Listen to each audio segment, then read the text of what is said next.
If your condition is worse, you know, I've been preaching about a woman that has been bent for about 18 years. 18 வருஷமாய் சுமையோடு கூட கட்டப்பட்டு ஒரு கூனியாகவே வாழ்ந்து கொண்டிருந்தவங்க.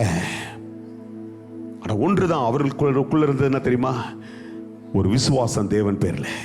அல்லது அவள் ஆலய பிரகாரத்தில் அந்த இடத்துல தேவனை சந்திக்க, to have an encounter with God, she is there in the place where God is. கர்த்தர் இருக்கிற இடத்துல அவள் இருந்தபடினால தான் கர்த்தருடைய கண்கள், இயேசு கிறிஸ்துடைய கண்கள் அவள் மேல பார்க்க துவங்கினது.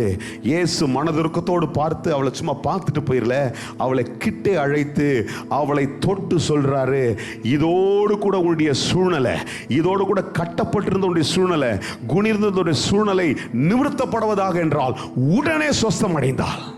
இன்றைக்கு இந்த சத்தியத்தை கேட்கும் பொழுது நீ கர்த்தரை நம்பிக்கொண்டு இந்த ஆண்டவர் எனக்கு செய்வார் என்று சொல்லி அந்த விசுவாசத்தின் பேரிலே கர்த்தரையே பார்த்து கொண்டிருக்கிற கண்கள் கர்த்தரையே நோக்கி கொண்டிருக்கும் என்றால் கர்த்தர் உன்னை தொடுவார், உனக்கு ஒரு அற்புதத்தை செய்வார். உடனடியாய் உனக்கு ஒரு அற்புதத்தை ஆண்டவர் செய்கிறதுக்கு ஏதுவாய் உன்னுடைய விசுவாசம் அதனுடைய கதவுகளை திறந்து விடும் என்று சொல்றேன். The Lord will send his power upon you. அவருடைய வல்லமை உனக்குள்ள அனுப்புவார், உனக்கு ஒரு அற்புதம் நடக்கும்.